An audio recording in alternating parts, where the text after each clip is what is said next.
Well, hello there. It is good to see you again, and welcome back to the OKR Cohort video and podcast series. I'm your host and moderator, Ryan Ruff. It is great to be back with you again this morning.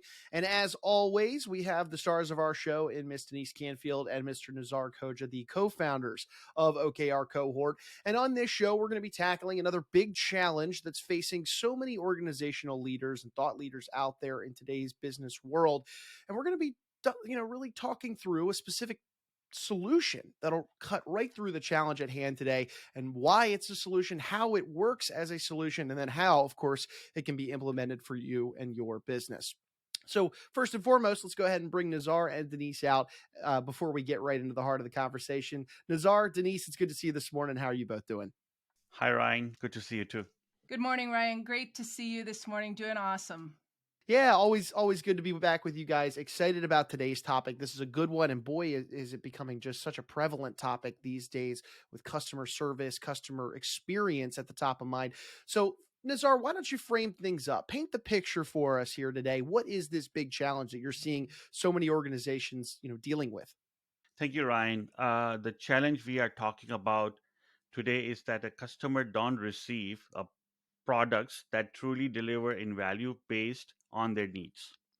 We see that organizations are prioritizing delivery of the features, products, and services over the value it provides to the customer.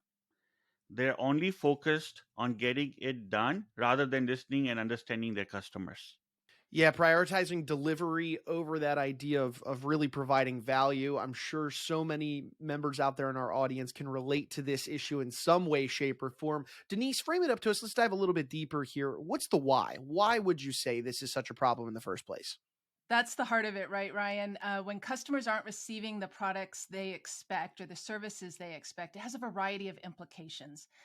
First, they aren't receiving them in a timely manner. So whether it's because they heard from a sales rep or they thought something was going to be released at a certain time and it's not, they feel like they're not receiving something that the company promised. So they're not getting that valuable delivery of the product or service on time.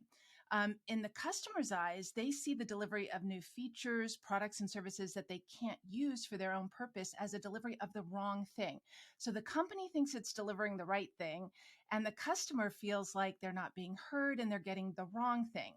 And in some cases, they even see those new features that they can't use as bloating the product or decreasing the overall value because it causes them more work. They've got to learn a new thing that isn't delivering the value that they were hoping to get. So it's a real challenge.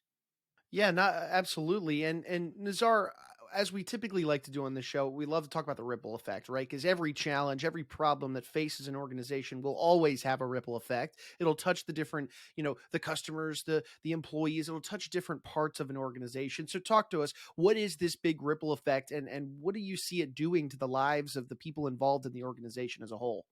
Thanks, Ryan. This leads to complete customer dissatisfaction and lack of trust with the organization.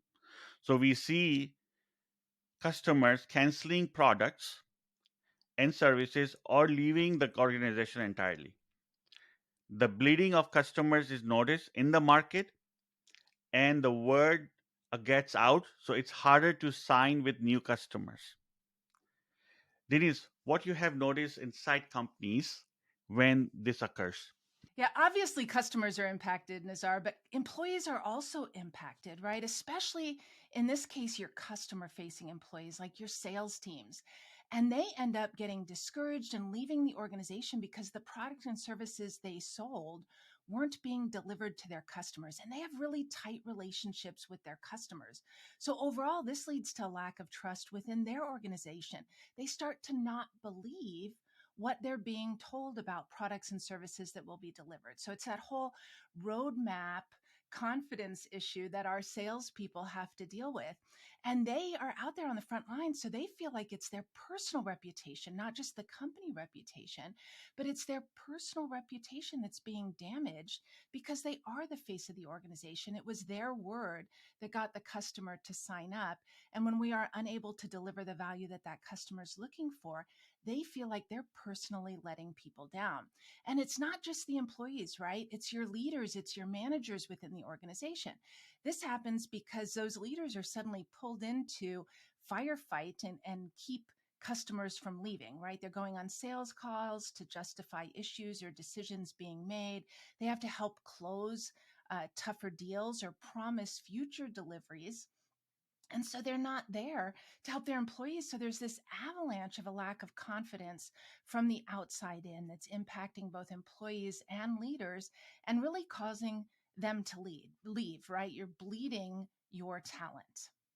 Yeah, I like the word that you just utilized there, Denise. Avalanche, that ripple effect. Boy, can it become an avalanche in this issue when you're not delivering that value. But I want to flip the script now and talk about how life could just be so much better for organizations as a whole if they could truly address this issue. So Nazar, my question to you is, what does life look like for an organization that is able to deliver on that value in a timely manner, to achieve everything that they're hoping for their customers? How could life be so much better? Ryan, it seems obvious to us if you deliver the value customer need, the customer loves you. They receive products and services that truly value to their organization. They feel that their voice is heard and embedded by the organization throughout the development process. There is an enhanced customer experience and loyalty that your organization builds with the customer, and you have won because customers are referring others to your organization and you are bringing on new customers. Denise, how is it better inside the organization? Well, Nizar, I think at the heart of it, it's fun again, right? So employees are happy. They're fully and completely connected to the customer needs, so they know we're delivering what we said we were going to deliver. And when that happens, you just feel better about everything that you're doing. They are able to pursue new customers and develop new relationships, right? They have more bandwidth because they're spending that time with the customers on the relationship, on delivering what we said we would deliver instead of firefighting. On top of that, as an employee, you have improved efficiency and effectiveness just across the board, right? When we're happy, when we're doing what we love, when we're excited about what we're doing, when we feel like we're doing what we said we were going to do, we just have more energy for everything else. And this ends up with an increased level of personal satisfaction within their own organization. And of course, it impacts our leaders, right? They have that ability now to focus on people, both development and relationships with their employees and everyone in the organization instead of having to solve those customer dissatisfaction issues. And what does this mean? We've heard so many times that relationship is key, both with customers and with our employees. And you've probably heard that people quit people don't quit companies. And I think that's really true, right? People crave leadership, and that relationship with their manager is absolutely crucial. They want growth and development, which can only happen when leaders can focus on leading instead of firefighting. And when leaders are helping their employees grow personally and professionally, they are also happy and they stay longer, which in effect has that continuity of leadership and people that really help an organization grow. You avoid those high costs of turnover that can come when people are dissatisfied. So look, it's fun. People stick around longer and you see growth happening within your organization. Yeah, I mean, Denise, it's a pretty bright picture that you guys painted right there. And while we talk about the negative ripple effect, or rather that avalanche that you mentioned that can happen when the challenge becomes a real problem, there's also the flip side to it. If you are adequately addressing, boy, does that ripple effect become a positive turn of events for the organization. So really interesting challenge we're talking about today. And one thing that I think is always important is for us to zoom out for a second from this issue and talk to our audience a little about yourselves and what it is that OKR Cohort does, and how this is so intertwined in the challenges that we discuss here on this show. So Denise, could you paint the picture for us of a little bit about yourselves and how OKR Cohort works with organizations to address challenges just like these? Absolutely, Ryan. Look, leaders hire us to help them shift the focus of their organization to delivering value to customers, which is the heart of what we're talking about today. And this happens when they quit looking only at activities and learn to obsess on outcomes. It ensures that they are getting the right things done and that their people are talking results, right? So they are just literally craving this focus on outcomes, and we help them deliver that. Nazar, can you share a little bit about the OKR framework? Thanks, Denise. OKRs, or Objective and Key Results, are popular goal-setting framework that help organizations align their work with their overall strategy. In a customer-centric organization, the focus of OKRs would be ensuring that the needs and wants of the customers are being met. I appreciate you kind of painting that picture on where OKR cohort stands in relationship to these challenges that we chat about on the show. And with regard to today's challenge, this idea of organizations prioritizing delivery rather than the real value that their product or service provides.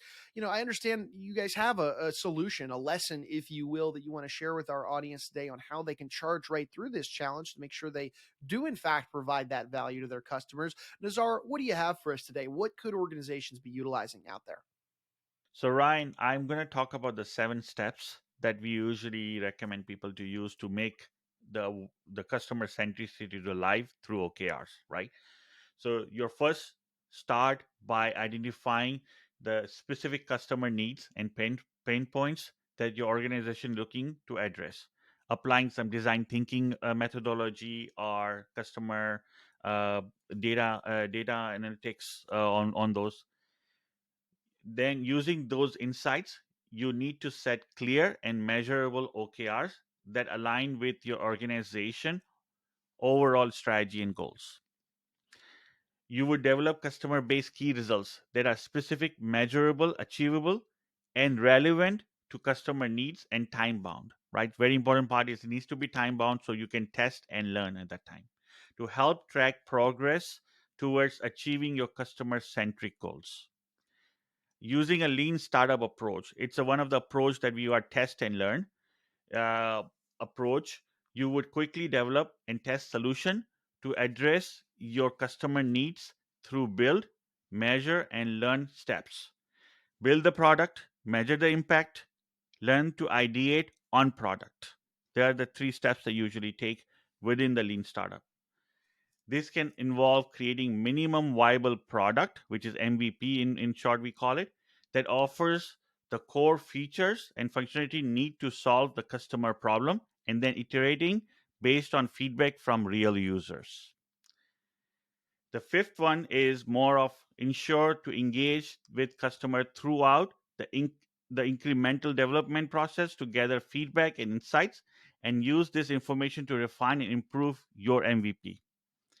Next, you would prioritize customer feedback and input when setting and revising your OKRs. This can help ensure that your objectives and key results are aligned with the needs and preferences of your target audience. Last but not least is you should use data analytics to measure and track the success of your MVP and progress of your OKRs. This can help you identify areas for improvement and make adjustment as needed. Further to those 7 steps, always encourage collaboration and cross-functional teamwork to ensure that everyone in the organization is working towards the same objective and key results. It is very important to communicate your OKRs and progress regularly to keep everyone in the organization informed and aligned. And don't forget to hold regular check ins to review progress, celebrate success, and address any challenges or obstacles. Encourage a culture of continuous learning and improvement, and use customer feedback and data to inform decisions and drive innovation. Be flexible and willing to adapt your OKRs and product delivery as needed based on your customer feedback and changing market conditions. Use OKRs to help drive innovation and create customer centric culture within the organization, and set ambitious but achievable objective and strive for progress and improvement rather than perfection. Last but not least, you should continuously measure and track the success of your OKRs and MVP and use the information to drive ongoing improvements and drive towards your customer-centric goals. Oh, Nazar, that's great. I appreciate you sharing those 7 steps. It's always so helpful, to really get into a breakdown on such a big challenge that, I mean, hey, it takes us a whole episode here today to talk about this big challenge. Boy, is it nice when you could break it down into some manageable steps and action items that somebody can be utilizing to really address such a big challenge that can really cripple an organization, like we talked about earlier. But Denise, Nazar just painted out these 7 steps for us and how organizations can be going about, thinking how they really work into their own organizations. But ultimately, how could somebody really take this information and then implement it into their own organization to truly start making a difference and delivering that value to their customers? Yeah, it's a great question, Ryan. And I think organizations and leaders have an opportunity to make a choice, right? Do they continue delivering features that aren't the value customers crave? Or do they shift the focus of their organization to outcomes that are centered on customers? As you can tell from Nazar's overview, this isn't as easy as just reading a book and starting something. It's a whole new way of working. And so, if they want their organization to obsess on outcomes, they can reach out to us and grab some time on our calendars. And Nazar and I can help them by discussing their specific situation, right? Everybody's different and unique, and they've got a unique twist to the challenge that they're facing. So, what we would ask is that you just click on the link and grab some time on our calendar and let's talk. Appreciate that, Denise. And before we wrap up our conversation today, it's always so important and I think beneficial for our audience out there to hear a story or an example of an organization or someone else that's gone through this challenge that we're talking today and how they utilized OKR cohort, or rather OKRs maybe just on their own, to be able to charge through this challenge. Do any stories or examples pop into mind? Yeah, Ryan, I've got one from a large organization that I worked with, and we used this exact process to identify and vet a new product offering. So we were working through some changes in the organization, and we put together a cross-functional team of 8 people. What does that mean? That means we took some people from sales, we took some people from product, and from our technology organization, and we brought 8 people together. So a small team that could do something quickly. And we set the OKRs first with this particular project so that we could define the success criteria that we were looking for in a minimum viable product. And we delivered that in 12 weeks. And you have to understand that for a minute. This was an organization that would usually shift a whole part of the organization, hundreds of people, to do something like this. And that would take years, right? Instead, we put together 8 people, got a design workshop, a design thinking workshop going where we vetted what the customer wanted. We brainstormed ideas and we identified the most viable idea. And in 12 weeks, we worked in 1 week sprints, which means in a 1 week time frame, we would define what we were going to accomplish. We would do the work. We would do a stand up every day, make sure everybody was on track, remove blockers as they came up. And then at the end of the week, we would bring customers and salespeople in and we would share the progress and immediately get their feedback. And this was really critical to get that feedback on a weekly basis so that we could make little shifts as we went along. And at the end of that 12-week period, we had a demonstrable product with a business model that we were able to share with the customers, they were able to play with, and we were able to get feedback from customers. And look, in this situation, right, what we determined was the business model wasn't going to work. And so, in as little as 12 weeks, we were able to say no to a new idea and move on, right? This was critical. In many organizations, we see that their biggest problem is they never say no, right? They try so many things, they get distracted. That's where we get that feature bleed that is causing our products to not be what customers want. And so we were able to see that we would not be successful with that product and make a decision and then pivot to the next idea. So it didn't pan out, but we didn't waste years in that situation. We were done in 3 months and we were able to move on, which was really critical for that organization, not just to get that decision, but to show that we were willing to work in a new way and try new things. And so that really helped that organization. And Nazar, I think you've got a customer satisfaction example that you were going to share. Yeah, definitely, Denise. the organization I was supporting, it was one of the big financial organization. The struggle was they were not being able to being number one in the customer satisfaction that they want to be strive towards, and their customer satisfaction rating was pretty low. What we usually applied is the three arm model, I call it, like using understanding the customer problem through design thinking, like similar what Denise you have done, then applying lean startup to test and experiment on something that you develop based on the customer needs or customer problem that you identify, and it has a end-to-end agile framework of for iterative or incremental delivery of work that will allows you to get the customer feedback more sooner, and then also applying the similar cycle of customer needs that we require to deliver. In the end of the when we start using this approach, our customer satisfaction was at the subpar or the very low. But when we start engaging customer, listening to them, bringing them in a simple like in a incremental, like in a periodic time, uh, the customer satisfaction up, and they are in the JD Power, they are the number one customer service providers at that point.